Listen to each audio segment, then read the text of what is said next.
I said good evening. I'm used to seeing you all at the nighttime meetings, but it is still bright early in the morning again.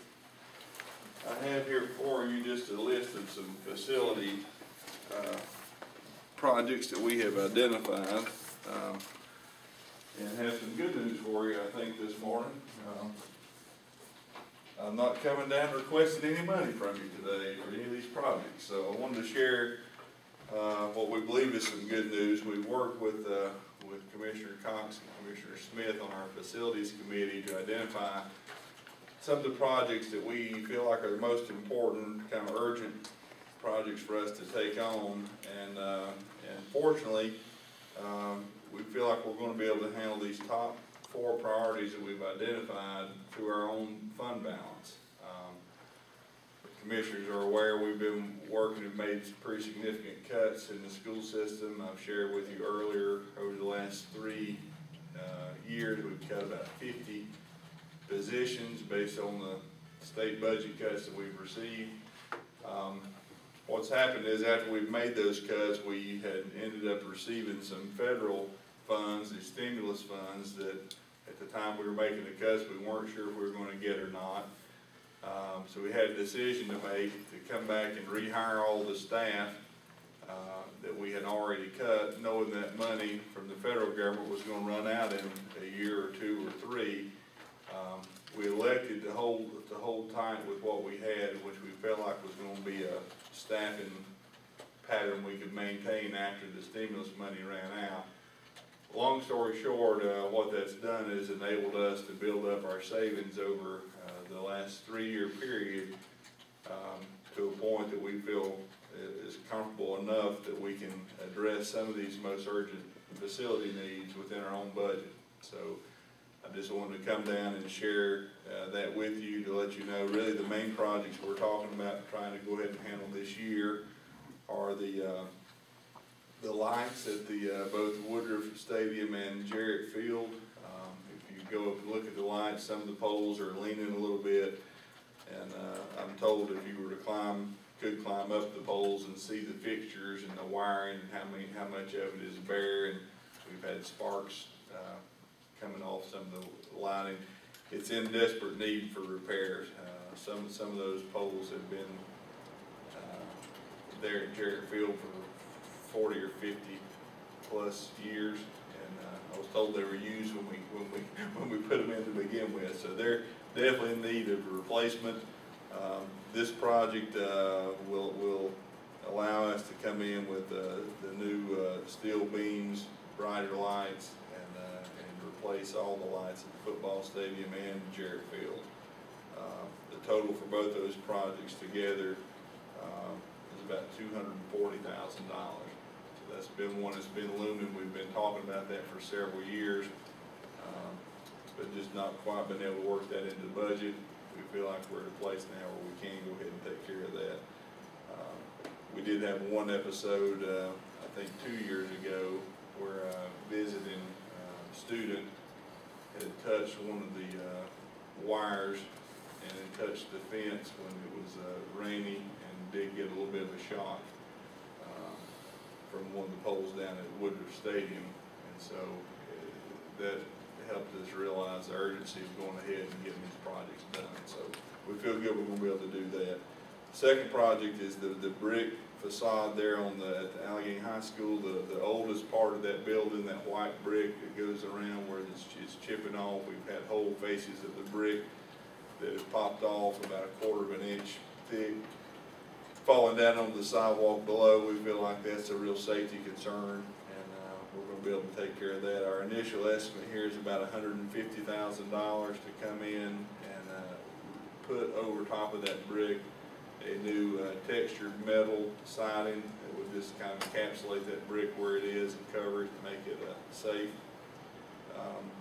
Again, that one is an initial estimate. We haven't actually put that project out for bids yet. The lighting project, we actually have a contractor. We've gotten bids. That one is a firm number. And then the last 2 are a couple of roofing projects. One at the old gym at the high school is in pretty desperate need to be replaced. That's going to cost us a little over $40,000. And And then a new roof on the central office. We've had a number of leaks there over the last several years, and we believe we're going to be able to replace that roof with a new metal roof for about $15,000. So the rest of the projects, we just had brainstormed a list of things that we know are sort of still out there that we're going to be looking at in future years. But I just wanted you to kind of have it's not a comprehensive list, but it's a pretty good starting place. But it kind of shows the scope of what else we have left to do.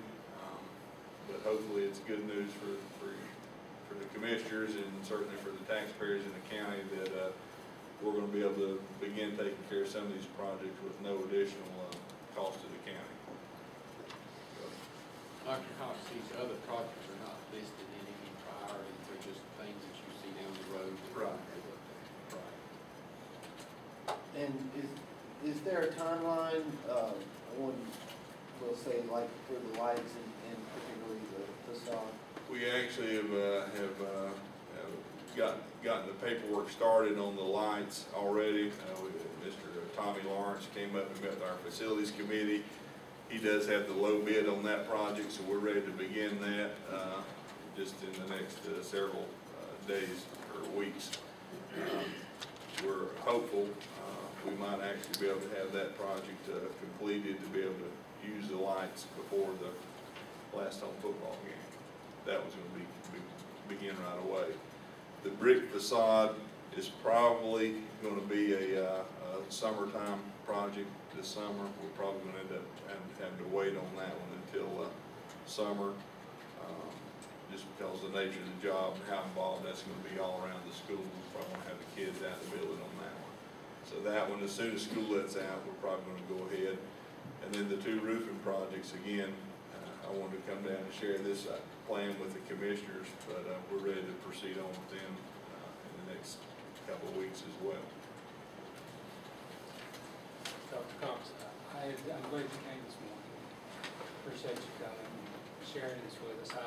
I had planned even if you didn't come to just really be complimentary of the last facilities meeting that we had, probably now close to 3 weeks ago or so, when we met with who the contractor for the lights was there talking about plans and how to make this happen as soon as possible. I think it sounded like they were going to get on it pretty quickly.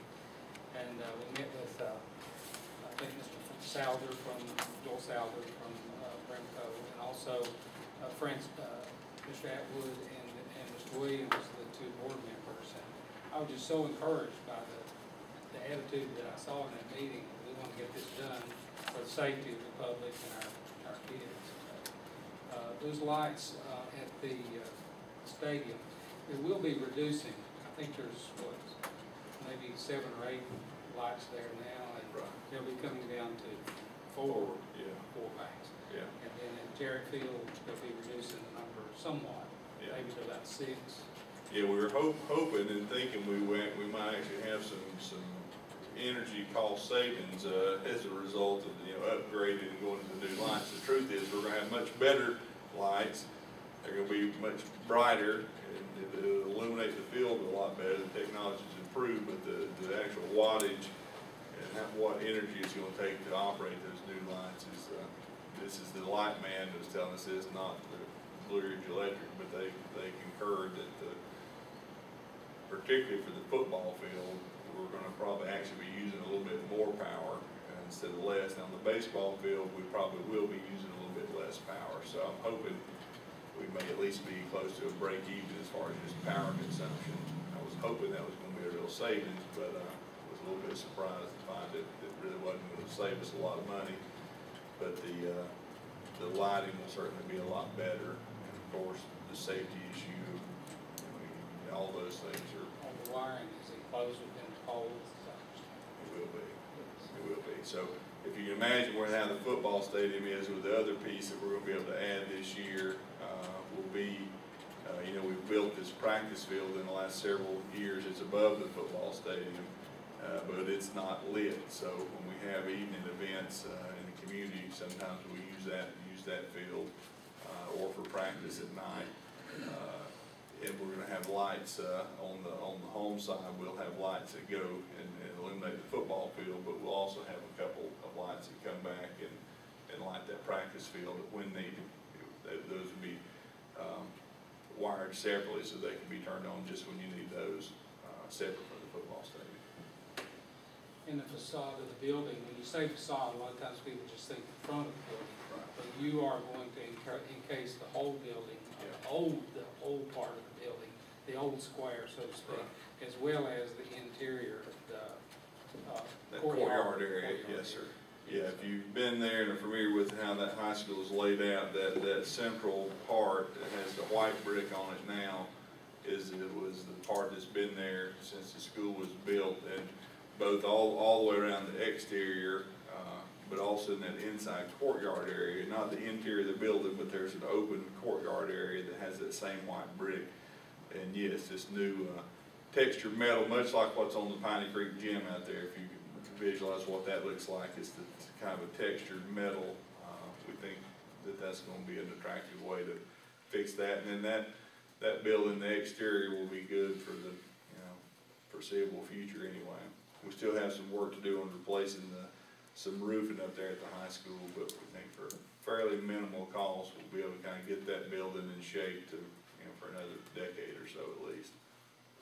Well, I just want to extend again, I don't want to beat this to death, but my appreciation and congratulations to you and the school board, and especially the two members of the facilities committee from the school board for taking this on and making it happen, especially in such a difficult budget year that the county had this year. So, thank you.